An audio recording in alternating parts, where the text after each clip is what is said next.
"Ma'am, you now legally owe me $350 in back rent for living in my garage." That's what I told the HOA Karen, who'd been terrorizing our neighborhood for 8 years. The look on her face, priceless. She went from smug and entitled to completely speechless in about 2 seconds flat. This woman thought she could park her BMW in my garage whenever she wanted, hand out bogus fines like Halloween candy, and basically treat me like her personal doormat. What she didn't realize is that her entitled behavior had accidentally made her my tenant under state law. So what's the pettiest thing an HOA has ever done to you? Drop those stories in the comments and let me know where you're watching from. By day 5, she was begging to pay rent just to get her car back. Let me show you exactly how Karen's own arrogance became her downfall. My name's Jake, and 3 months ago I was just a 34-year-old IT contractor trying to start over after a messy divorce. My grandmother had left me her little house in Pine Ridge. A modest 1,960s ranch with white shutters and a detached single-car garage that smelled like old motor oil and forgotten dreams. The scent hit me every time I opened that garage door, mixing WD-40 with decades of stored Christmas decorations and the faint echo of my grandfather's woodworking projects. I'd moved in to heal, honestly, financially stretched, emotionally drained, just wanting a quiet place to rebuild my life. The house was perfect, except for the HOA. Enter Karen Whitmore, 52 years old, 8 years as HOA board treasurer, and the kind of woman who treated a clipboard like a weapon of mass destruction.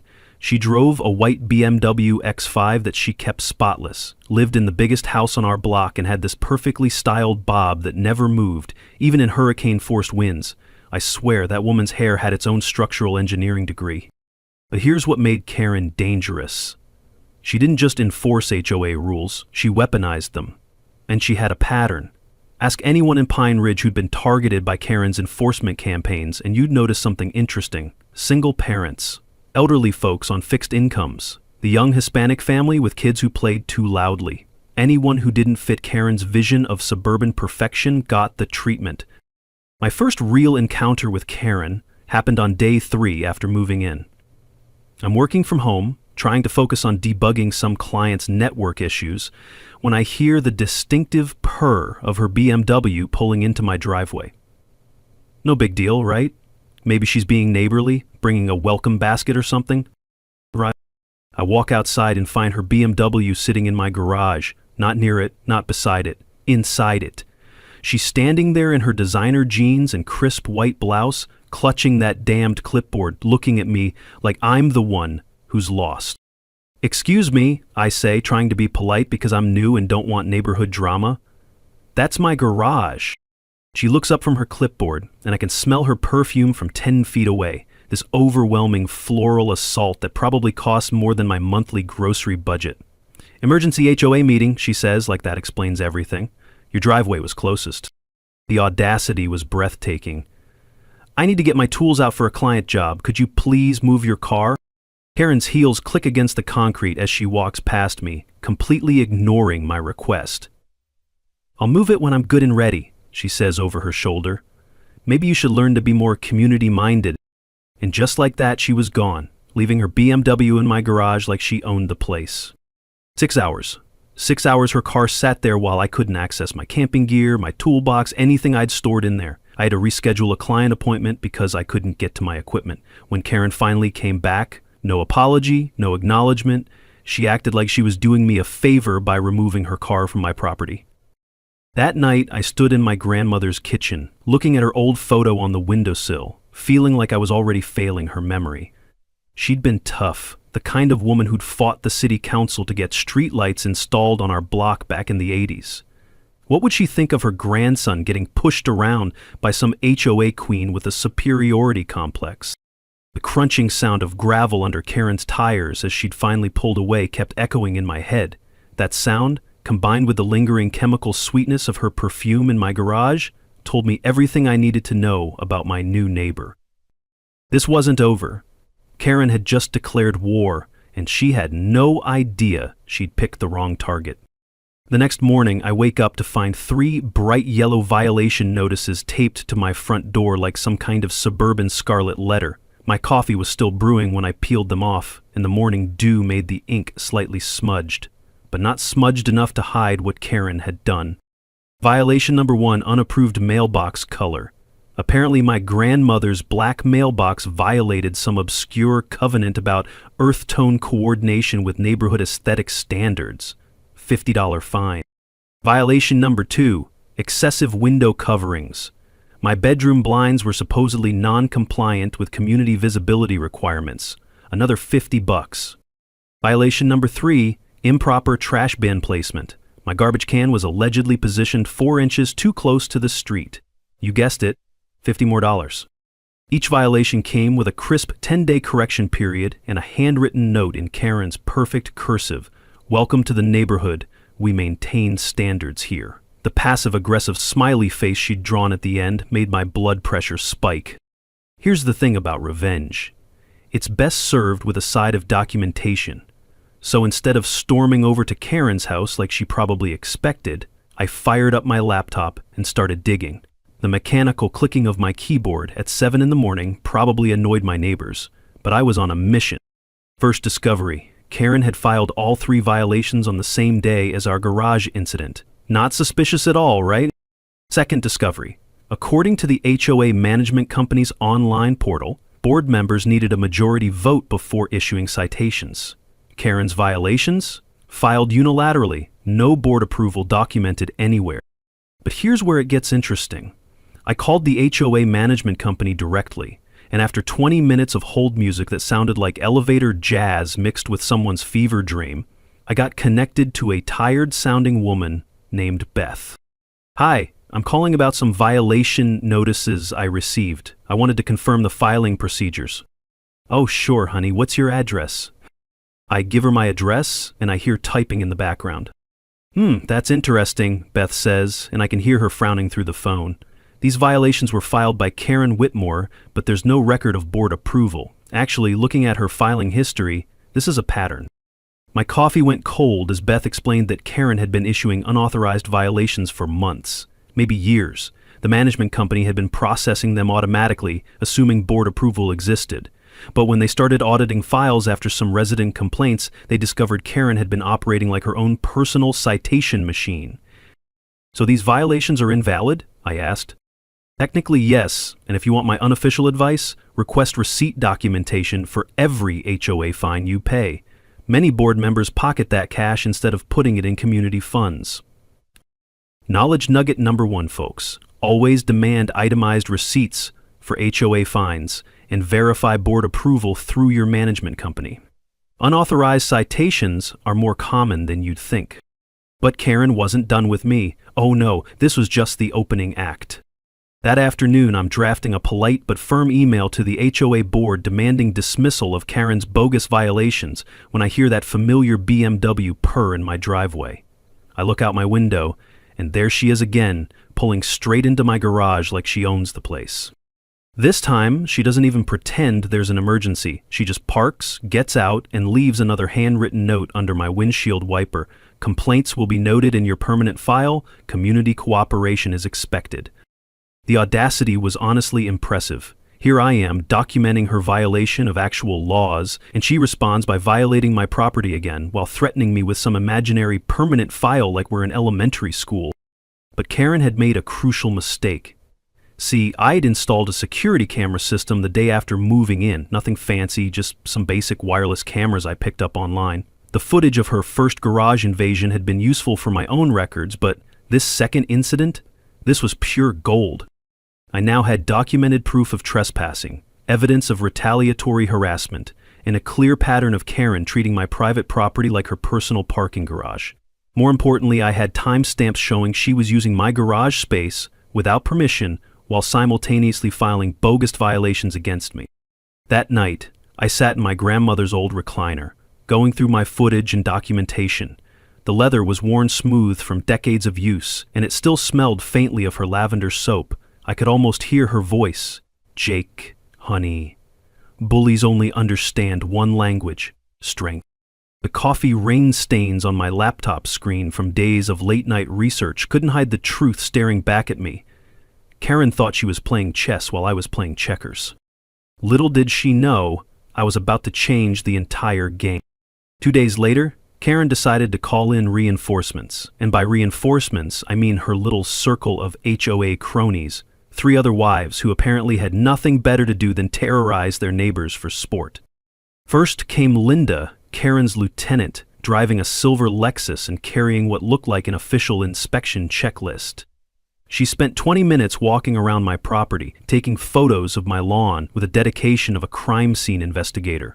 The grass was, apparently, irregularly maintained according to some subsection of the covenant I'd never heard of. Then came Patricia, clipboard in hand, measuring the exact height of my outdoor solar lights with a literal ruler. Turns out they were half an inch too tall and cast non-compliant shadows on the sidewalk. I watched this performance from my kitchen window while eating a sandwich, wondering if these women had ever considered getting actual hobbies. The grand finale was Susan, who spent 15 minutes photographing my mailbox from every conceivable angle like she was documenting evidence for the International Criminal Court. Apparently, the small dent from where the previous owner had backed into it constituted neighborhood aesthetic degradation. By noon, I had 3 more violation notices. $50 each, naturally. Karen's personal signature on every single one, along with another passive-aggressive note. Community standards benefit everyone. Compliance ensures property values. But here's where Karen's strategy backfired spectacularly. See, while her Mean Girls Club was busy playing property inspector, I was building my own network. And it turns out, I wasn't the only one who'd been targeted by the Pine Ridge Enforcement Squad. Mrs. Chen, my 78-year-old neighbor, knocked on my door that afternoon carrying a manila folder thick enough to choke a horse. Her hands were shaking slightly, not from age, but from anger. "You want to know about Karen?" she said, settling into my grandmother's old kitchen chair. "Let me show you what she did to us." The folder contained 2 years of violation notices. $50 fines for everything from excessive garden gnome displays to unauthorized bird feeding stations. Mrs. Chen and her husband had paid over $3,000 in bogus fines before their son finally intervened and threatened legal action. But Mrs. Chen wasn't alone. She introduced me to the Rodriguez family, who'd been fined repeatedly for their kids' toys being visibly stored in their own backyard. And to Bill Henderson, a veteran in his 60s, who'd racked up hundreds in fines because Karen decided his service dog's water bowl was an unapproved outdoor fixture. The pattern was crystal clear. Karen targeted anyone who didn't fit her vision of suburban perfection. Elderly folks, families with young children, anyone who looked different or had less money to fight back. She was running a systematic harassment campaign, masquerading as HOA enforcement. That evening, I made a discovery that changed everything. While researching property law for my own situation, because let's be honest, I was getting desperate, I stumbled across something called adverse possession statutes. But more importantly, I found references to involuntary tenancy and landlord abandonment laws. The legal concept is actually pretty straightforward. If someone uses your property repeatedly with your knowledge, and you don't take immediate action to evict them, the law can consider them a tenant with actual legal rights. More bizarrely, if that tenant leaves personal property on your premises, specific landlord-tenant laws kick in. I spent the next 3 hours down a legal rabbit hole that would make any law student proud. My laptop screen glowed in the dark kitchen while I clicked through statute after statute, cross-referencing case law and precedents. The smell of reheated pizza mixed with the faint scent of my grandmother's lavender dish soap still lingering in the sink. Then it hit me like a lightning bolt. Karen had been using my garage repeatedly. She'd stored HOA supplies and personal items there. I had security footage documenting her access and use. Under state law, her repeated use of my property, combined with her storage of personal belongings, could legally establish a landlord-tenant relationship. Which meant Karen Whitmore, HOA board treasurer and neighborhood tyrant, had accidentally become my tenant, and she didn't even know it. The irony was absolutely delicious. Here she was, trying to control my property through bogus violations, while simultaneously creating a legal situation where I could control her through actual tenancy law. I leaned back in my grandmother's chair, listening to the old house settle around me, and started to smile for the first time in weeks. Karen thought she was playing chess while I fumbled around with checkers. She had no idea I was about to flip the entire board. Karen's next move was absolutely nuclear. 3 days after her inspection squad finished their reign of terror, I got a knock on my door that made my blood run cold. Standing on my porch was a city building inspector with a clipboard, hard hat, and the kind of expression that suggested my day was about to get much worse. "Mr. Thompson, I'm here about a complaint regarding an unpermitted structure and potential zoning violations." My heart sank. "I'm sorry, what?" The inspector, a middle-aged guy named Rodriguez, consulted his paperwork. "We received a report that you're operating an illegal business from your garage, violating residential zoning ordinances. Also claims of structural modifications without permits." I stood there in my coffee-stained t-shirt, trying to process what I was hearing. The morning air carried the scent of autumn leaves and impending doom. "Business? What business?"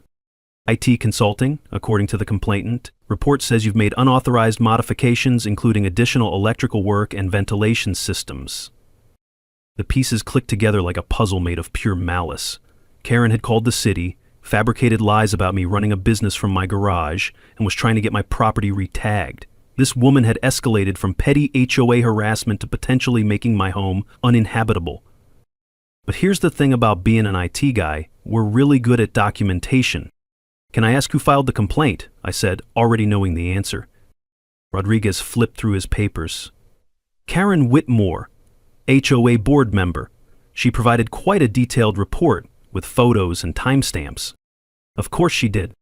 I spent the next hour walking Rodriguez through my property records. Turns out my garage was built in 1962, fully permitted and documented in the city's own archives. I pulled up the original construction permits on the city website while Rodriguez watched, his expression shifting from official skepticism to professional annoyance. "These records show the garage was legally constructed," he said, comparing his paperwork to my screen, "and I don't see any evidence of commercial activity."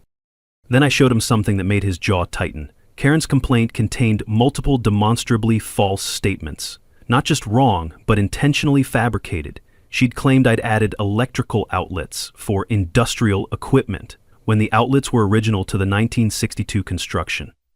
She'd reported commercial-grade ventilation systems that were actually just the standard garage door opener my grandfather had installed in the 80s.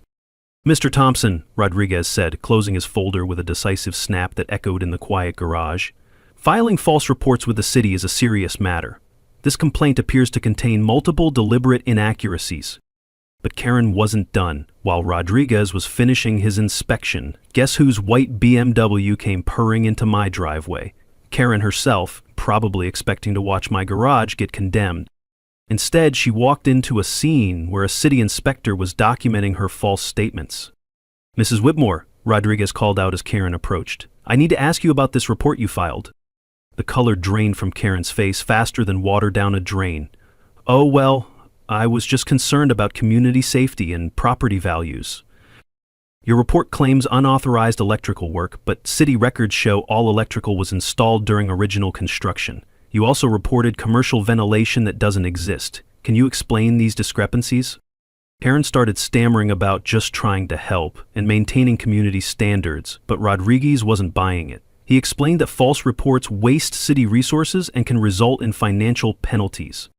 Watching Karen squirm under official scrutiny was like watching a vampire meet sunlight. All her confidence evaporated the moment she faced someone with actual power who wasn't intimidated by her clipboard. But this confrontation gave me something even more valuable than satisfaction. It gave me the final piece of my legal puzzle.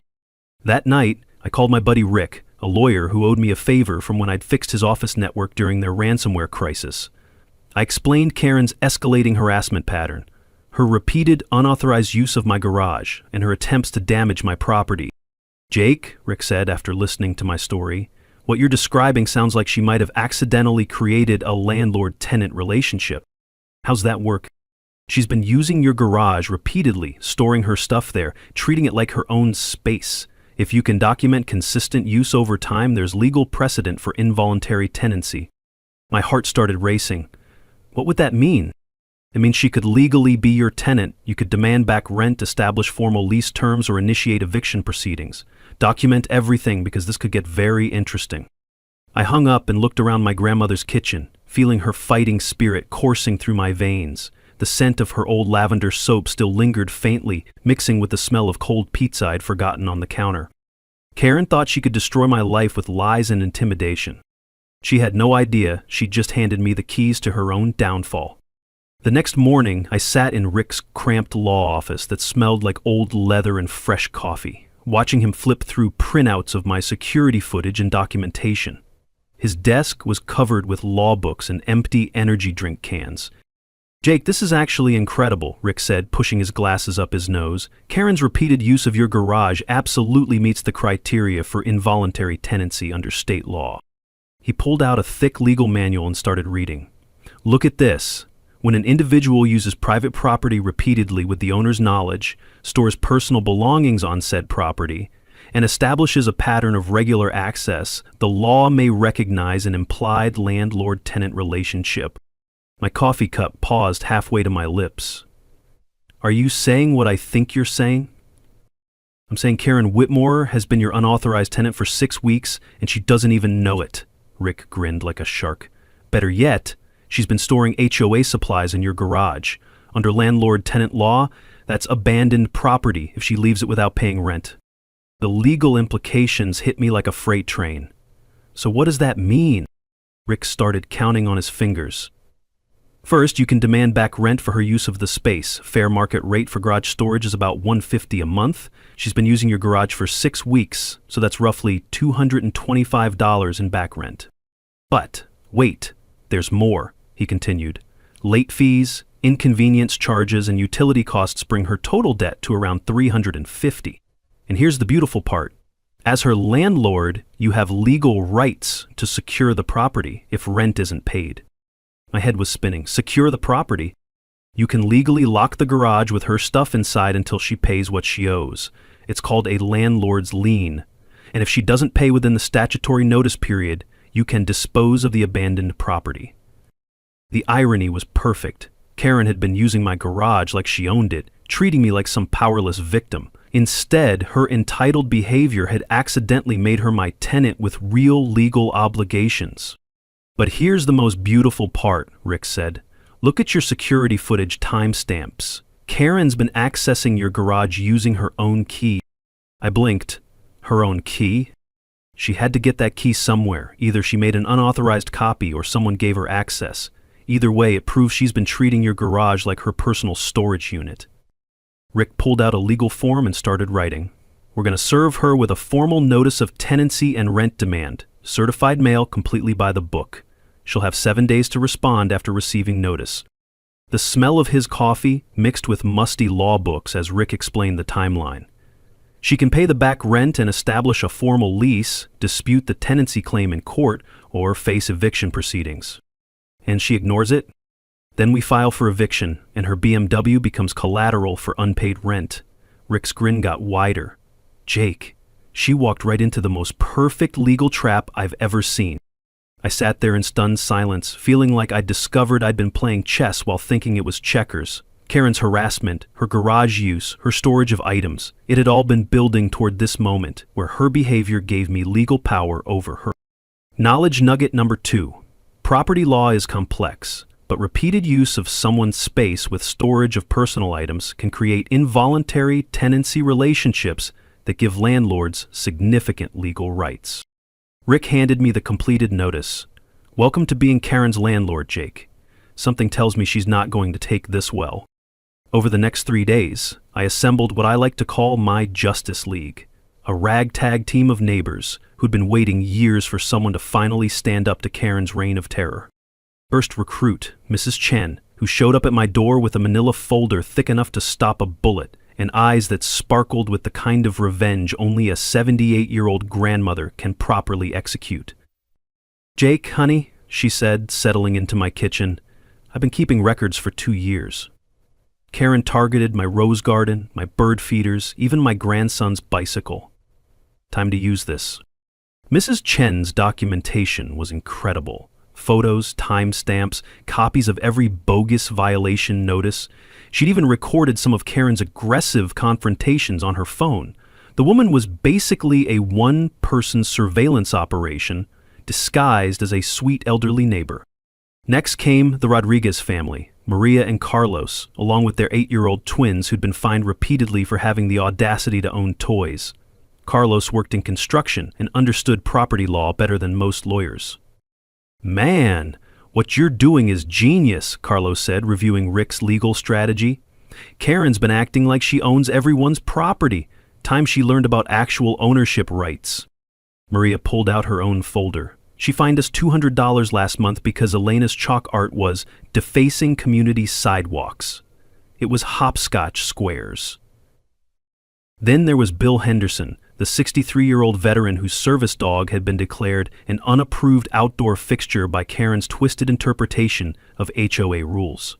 Bill brought experience dealing with bureaucratic nonsense and unshakable calm.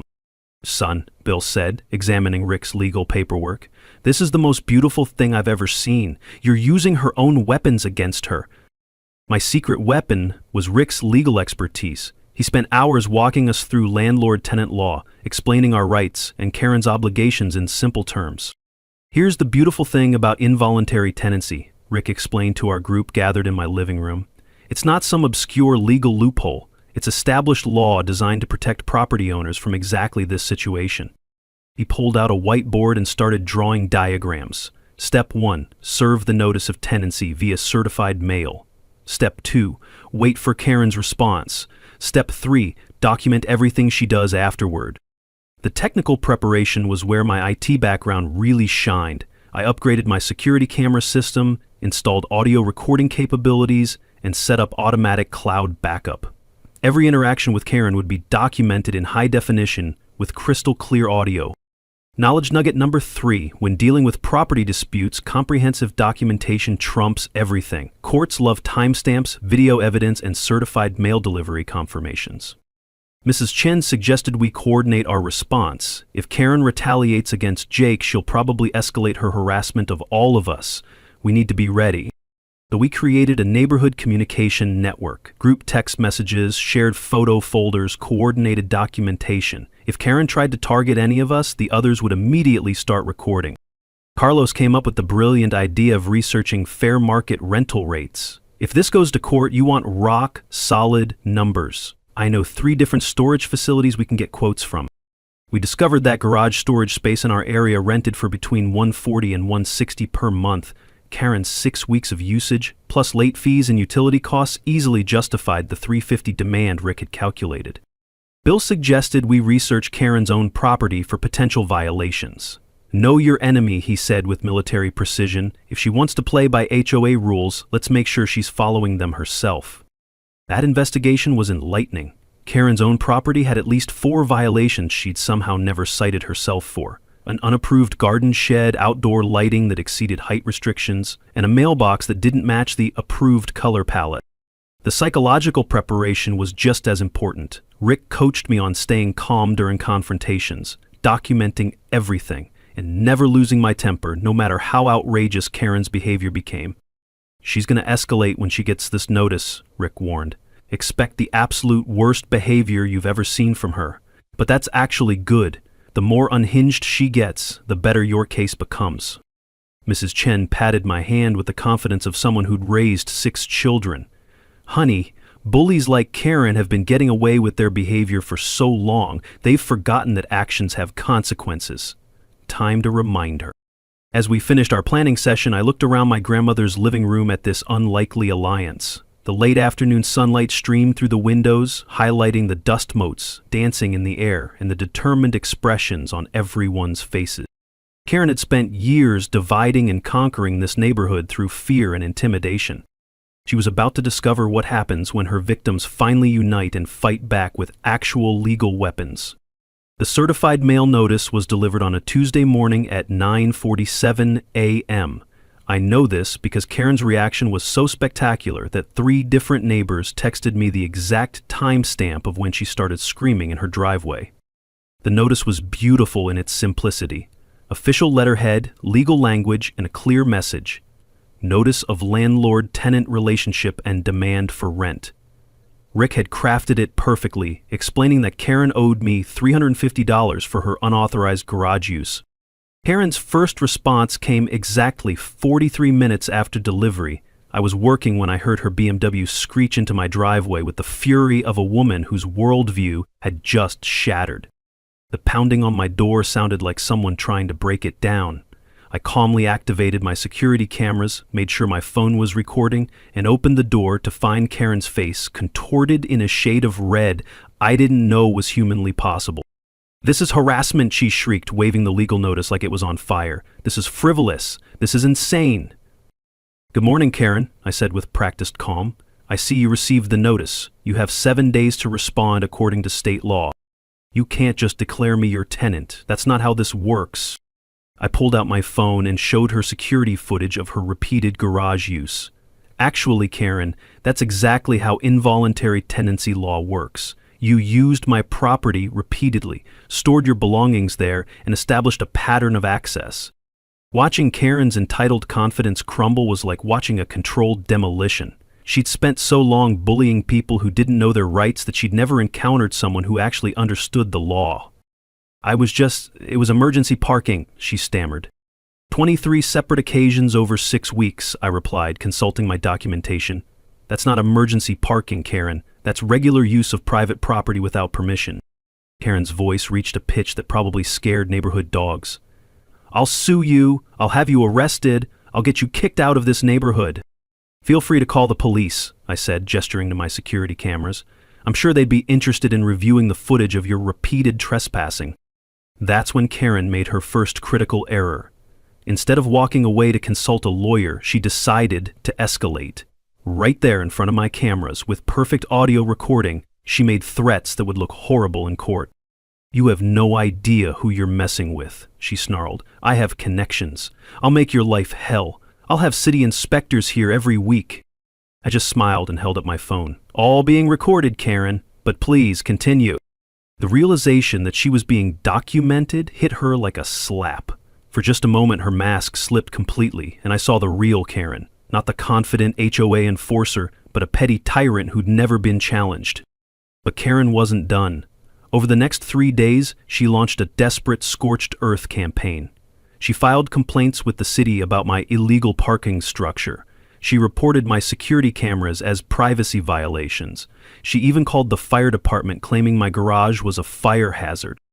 Each complaint was more ridiculous than the last. The city inspector, who'd already cleared my garage, sent back a form letter basically saying, "Stop wasting our time." The fire department found nothing wrong except Karen's own storage violations. But here's where Karen's desperation really showed. She started targeting my allies. Mrs. Chen received 2 new violation notices for excessive garden ornamentation. The Rodriguez family got cited for unauthorized children's equipment in their backyard. Bill Henderson was threatened with fines for his service dog's water bowl. The beautiful thing was we were ready. Our communication network lit up every time Karen made a move. Photos, timestamps, witnesses, we documented everything with precision. Carlos texted me a photo of Karen measuring his kids' playground equipment with a ruler at 6 in the morning. Mrs. Chen sent video of Karen screaming at her rose bushes like they had personally offended her. Bill calmly recorded Karen arguing with his service dog about municipal water regulations. But Karen's biggest mistake was underestimating how fed up the entire neighborhood had become. Word of our legal strategy spread like wildfire. Other residents started coming forward with their own Karen horror stories and documentation. By Thursday, Karen had managed to turn herself from the neighborhood enforcer into the neighborhood pariah. Her desperate attempts to intimidate us had backfired spectacularly, creating a paper trail of harassment that would make any lawyer salivate. The smell of autumn leaves filled the air as I watched Karen's support network crumble. Even her usual allies were starting to distance themselves from her increasingly erratic behavior. She had 5 days left to respond to my notice, and instead of getting legal advice, she was digging herself deeper into a hole with every desperate move. Karen was about to learn that when you declare war on someone who knows the law, you better make sure you can win. I blinked slowly, processing the sheer audacity. She'd actually called state housing authorities and filed false reports claiming I was running an illegal rental operation. "I'm sorry," I said, pulling out my phone to start recording, "but this is a single-family residence. I live here alone." Karen's face lit up with smug satisfaction. "Then explain why you've been demanding rent from residents of this community." There it was, Karen's trap. She thought she was being clever, using my legal notice against me. In her twisted logic, if I was demanding rent from her, I must be operating an illegal rental business. The housing inspector looked confused. Sir, do you rent out portions of your property? No, I replied calmly, but I do have an involuntary tenant who's been using my garage without permission for 6 weeks. Karen's smugness faltered. That's not, you can't just... Actually, I continued, addressing the inspector, under state landlord-tenant law, repeated unauthorized use of private property can establish a tenancy relationship. I showed the inspector my documentation, security footage of Karen's repeated garage use, timestamps, photos of her personal items stored in my garage, the legal notice Rick had prepared. This woman has been trespassing repeatedly, I explained. My research revealed that her pattern of use actually made her my involuntary tenant under state law. The inspector studied my documentation with growing interest. Ma'am, she said, turning to Karen, did you file a false report about illegal boarding house operations? Karen's face went through several color changes before settling on a sickly shade of green. I was just, community safety, he's harassing residents. Ma'am, filing false reports with state agencies is a serious offense, the inspector said firmly. This appears to be a private property dispute, not a housing code violation. The woman with the camera, probably a private investigator Karen had hired, quietly started backing toward their car. Even she could see this was going sideways fast. But here's where Karen made her biggest mistake. Instead of cutting her losses, she doubled down with a screaming meltdown that was spectacular even by her standards. This is all lies, she shrieked. He's manipulating you. I'm a respected member of this community. I've been on the HOA board for 8 years. The inspector stepped back as Karen's voice reached glass-breaking levels. Ma'am, I'm going to need you to calm down. I will not calm down. This man is destroying our neighborhood. He's a troublemaker. He doesn't belong here. And there was Karen's mask, completely off. Her true feelings about who belonged in her neighborhood exposed for everyone to hear. The inspector's expression shifted from professional courtesy to obvious discomfort. Mrs. Chen chose that perfect moment to walk over with a plate of cookies in a manila folder. Officer, she said sweetly, I have 2 years of records showing this woman's harassment of elderly residents. Behind her came Carlos with his own folder, then Bill with his service dog and a stack of bogus violation notices. Within minutes, Karen was surrounded by neighbors with evidence of her systematic abuse. The inspector looked around at this impromptu evidence presentation and then back at Karen, who was still ranting about property values. Ma'am, the inspector said to Karen, I think you need to leave. Now. As Karen's hired help beat a hasty retreat to their cars, she made one final threat that sealed her fate. You haven't heard the last of this. I'll have you all evicted. I'll call immigration. The inspector held up her hand. Ma'am, stop talking. You're making this much worse for yourself.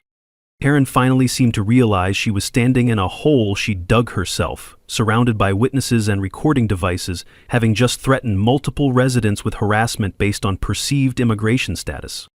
The smell of autumn air mixing with the acrid scent of Karen's burning bridges filled my nostrils as I watched her storm back to her BMW.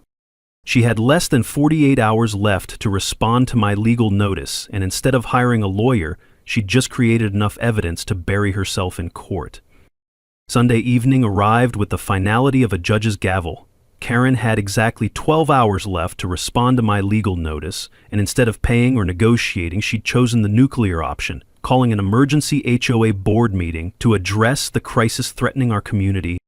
The community center was packed like a sold-out concert. 40-plus residents filled every chair, with more standing along the walls. I spotted a reporter from the local newspaper in the back corner, camera ready. Word had spread about Karen's spectacular meltdown with the housing inspector, and apparently half the neighborhood wanted front-row seats to the finale.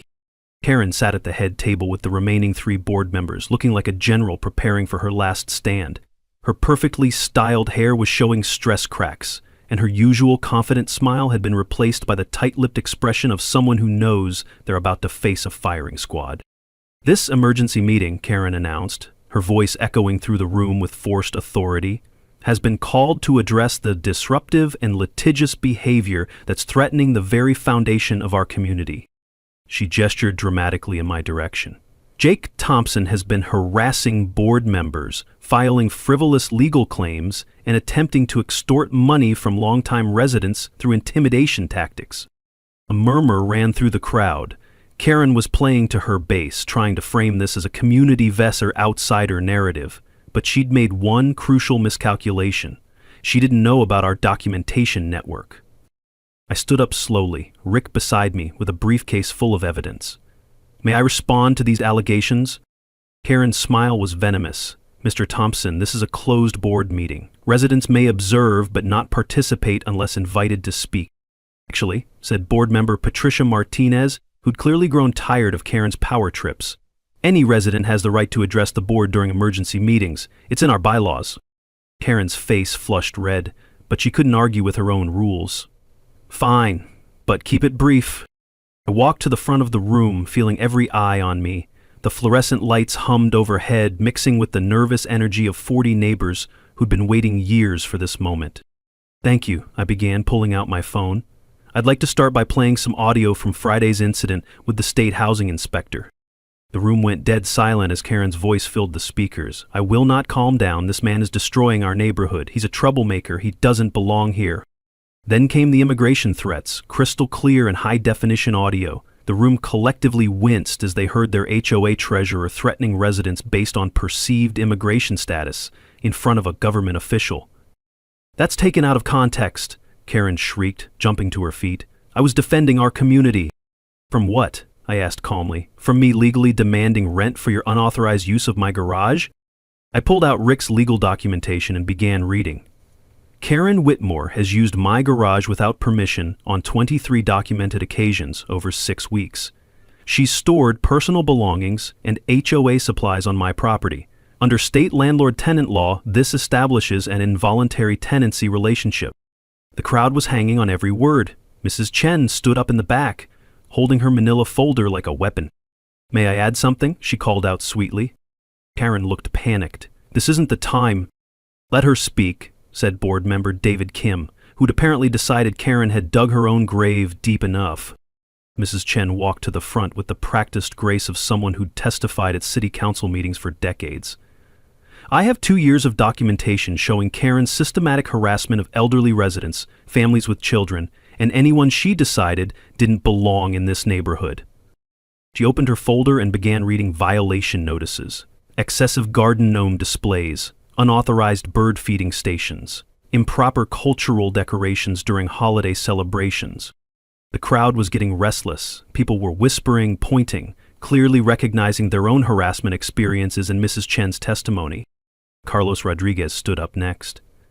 She fined us $200 because my daughter drew hopscotch squares with chalk.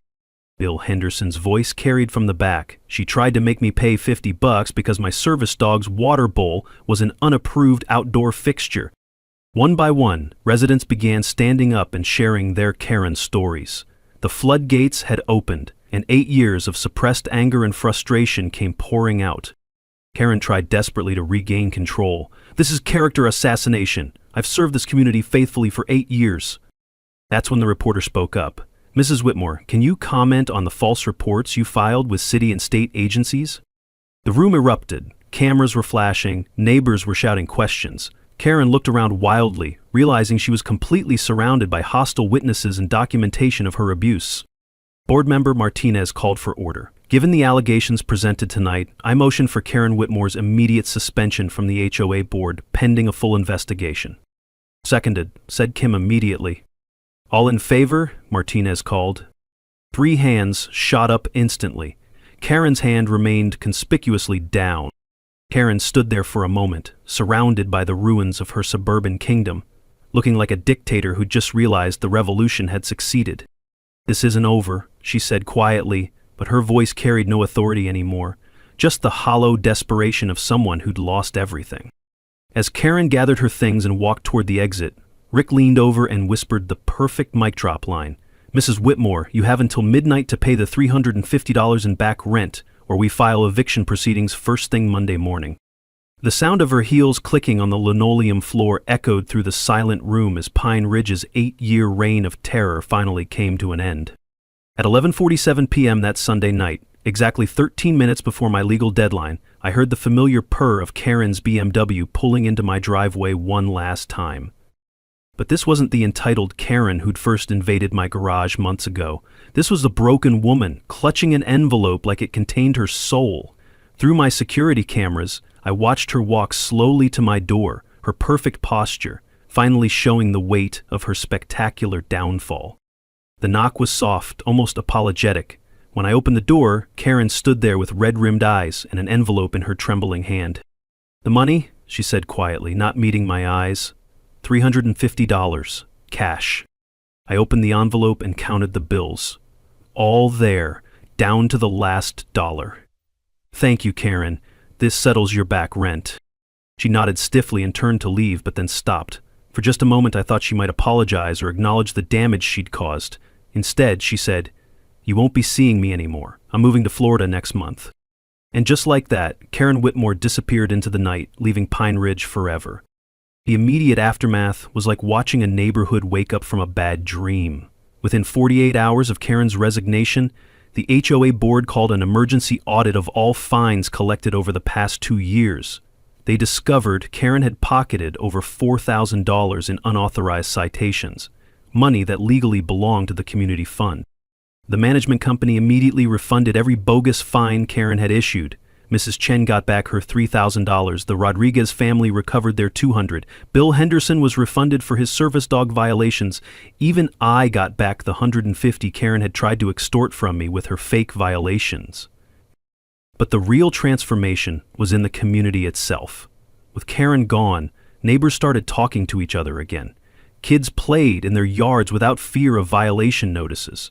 Mrs. Chen's garden gnomes returned to their posts like tiny sentinels, celebrating victory. The new HOA board, led by Patricia Martinez, implemented what they called the Karen protocols: transparency requirements, board vote mandates for all citations, and a community ombudsman to prevent future abuse. They even installed a suggestion box at the community center for residents to report harassment without fear of retaliation.